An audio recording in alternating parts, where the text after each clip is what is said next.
today. Do you have the guts, WNBA players? Do you have the gonads, the cojones to strike? Or are you going to continue to play patty cake with the WNBA owners? Are you going to continue to negotiate in bad faith, coming down from 27% to 26% to 25%, thinking that the owners should take you serious? Or are you finally willing to come to the table to get a deal done? Or will you continue to ask for things that just simply aren't obtainable? March 10th. That was supposed to be the day the WNBA and its players figured this out. Instead, we got a meeting with everyone in the room: owners, league executives, the Players Association, and a bunch of players who showed up thinking they could hash it out face to face. Caitlin Clark said it best: get in a room, look each other in the eye, shake hands, and iron it out.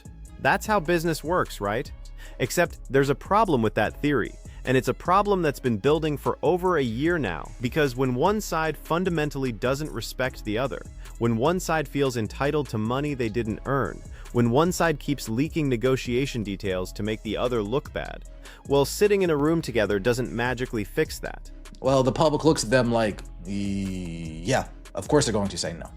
Every time it comes out that the players have turned down an offer from the owners of $1 million contract saying it's not enough, yeah, of course fans aren't going to support that.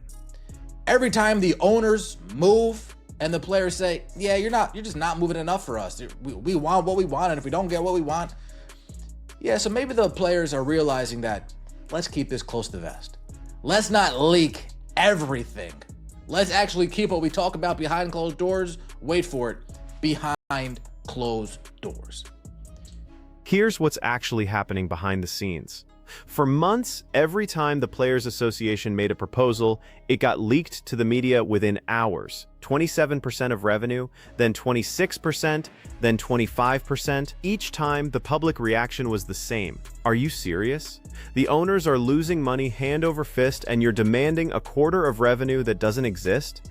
But then something changed. Suddenly, the leaks stopped. Alexa Felipe from The Athletic reported on March 9th that both sides exchanged proposals over the weekend, but the details didn't become public. That's unusual. That's not how these negotiations have been going. So either the players finally realized that leaking their demands was making them look unreasonable, or something more significant is happening.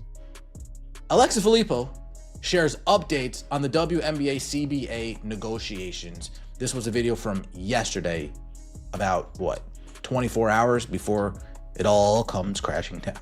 You have been all over this story. Where do things stand right now between the WNBA and the Players Union? Yeah, Mina, well, the WNBA sent a counter proposal to the Players Union on Saturday. That was a day after the Players Union sent a counter proposal itself to the league on Friday. So you've had that back and forth, but right now the ball is technically in the players' court.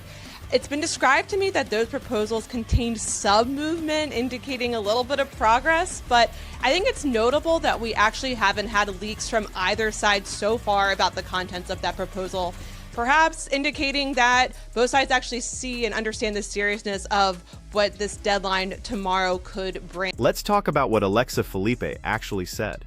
The WNBA sent a counter proposal on Saturday evening. That was March 8th. The Players Association had sent their counter on Friday, March 7th. Both proposals contained substantive movement, which is reporter speak for actual progress. But here's the interesting part. Felipe noted that we haven't had leaks from either side about the contents of those proposals. Why does that matter? Because it suggests both sides finally understand the severity of what's at stake. This isn't posturing anymore. This isn't about winning in the court of public opinion.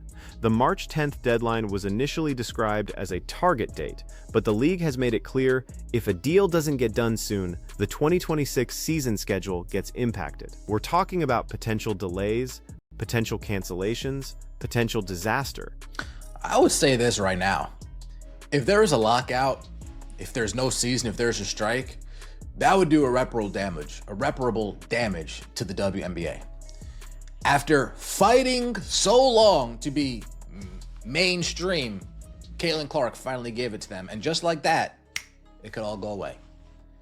After waiting 8 years 10 years with their revenue sharing and finally getting a piece broken off to them, well, all that's going to disappear.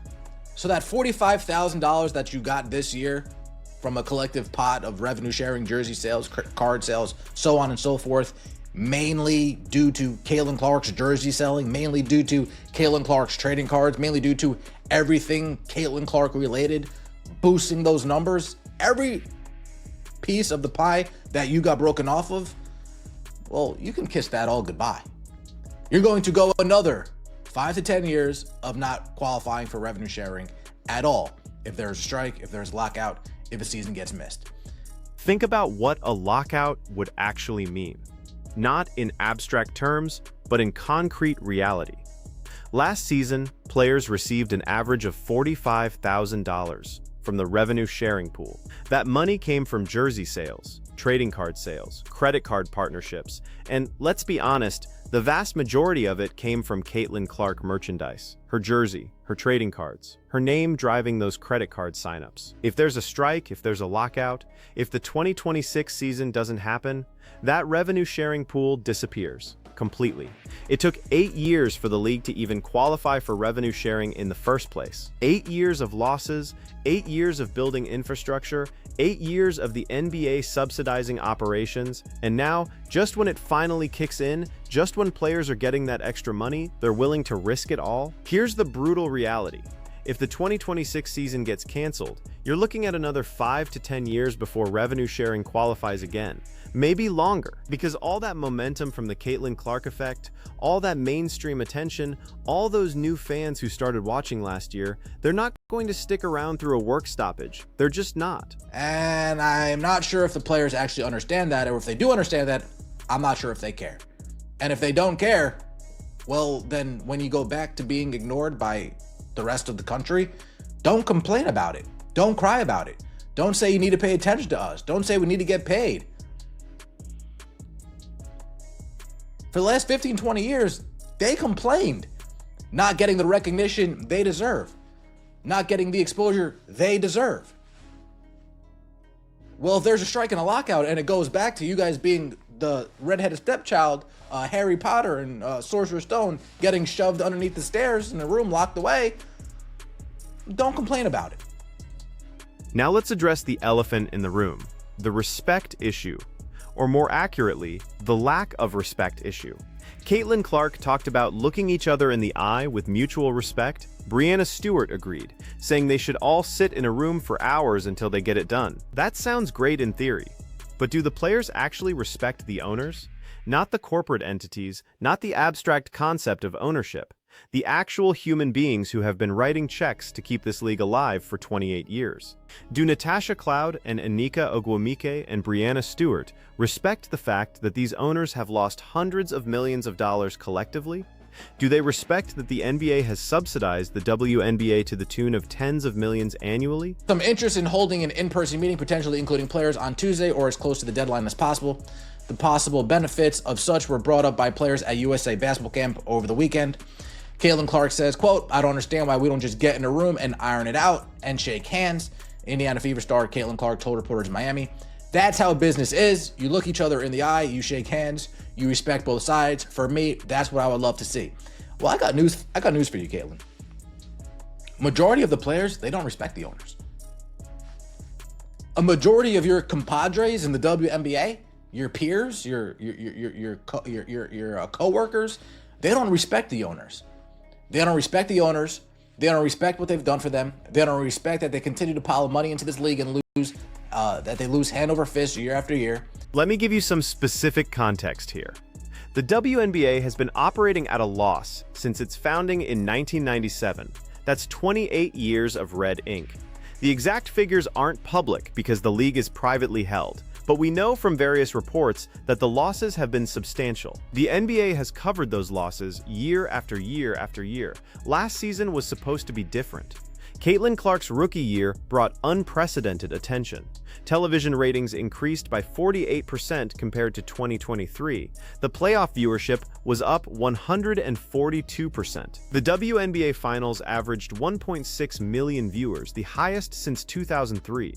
Attendance jumped 28%. Merchandise sales went through the roof. But here's what didn't happen. The league still didn't turn a profit. Even with all that growth, even with all that momentum, the financial fundamentals haven't changed enough to justify the kind of revenue split the players are demanding. The owners know this, the league office knows this, and deep down the players know this too. They don't respect anything about these owners.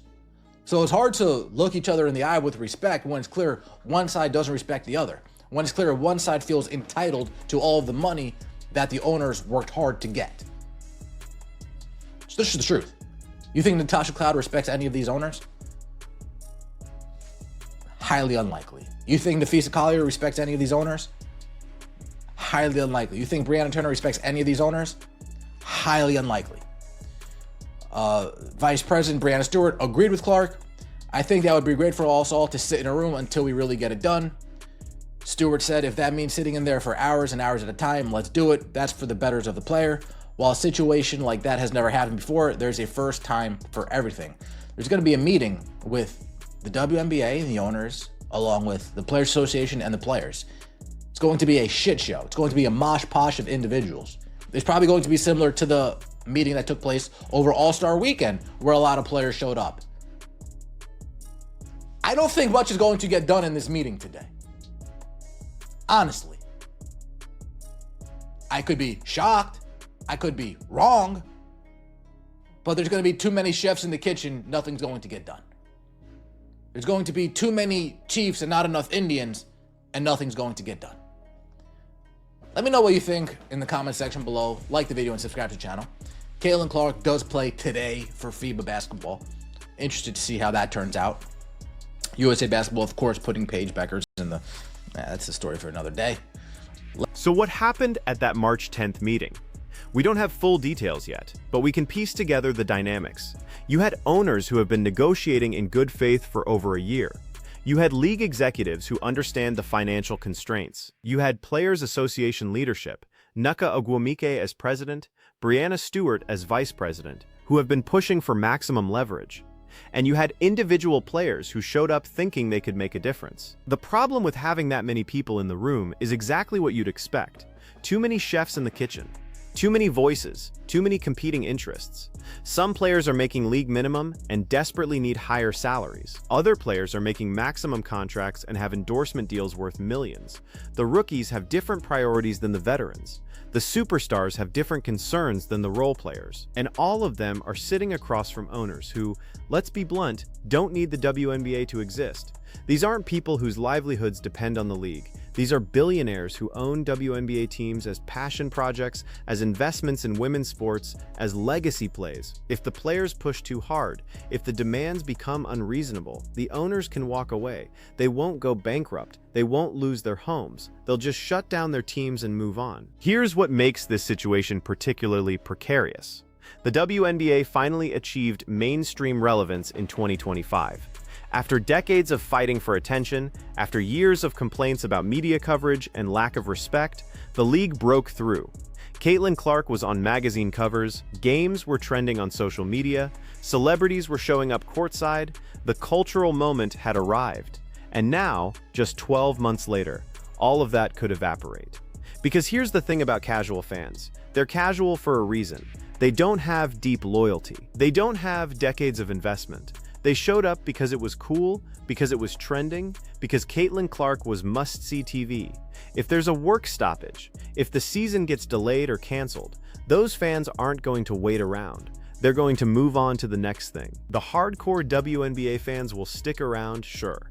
The people who have been watching since the league's inception, who have supported their teams through lean years, who genuinely love the game, they'll be there when basketball returns. But those aren't the people who drove the revenue growth last season. Those aren't the people who bought all those Caitlin Clark jerseys. Those aren't the people who pushed ratings to record highs. The Players Association seems to understand this now, which is why the leaks stopped. They finally realized realized that every time they leaked a proposal demanding 25 or 26% of revenue, the public response was overwhelmingly negative.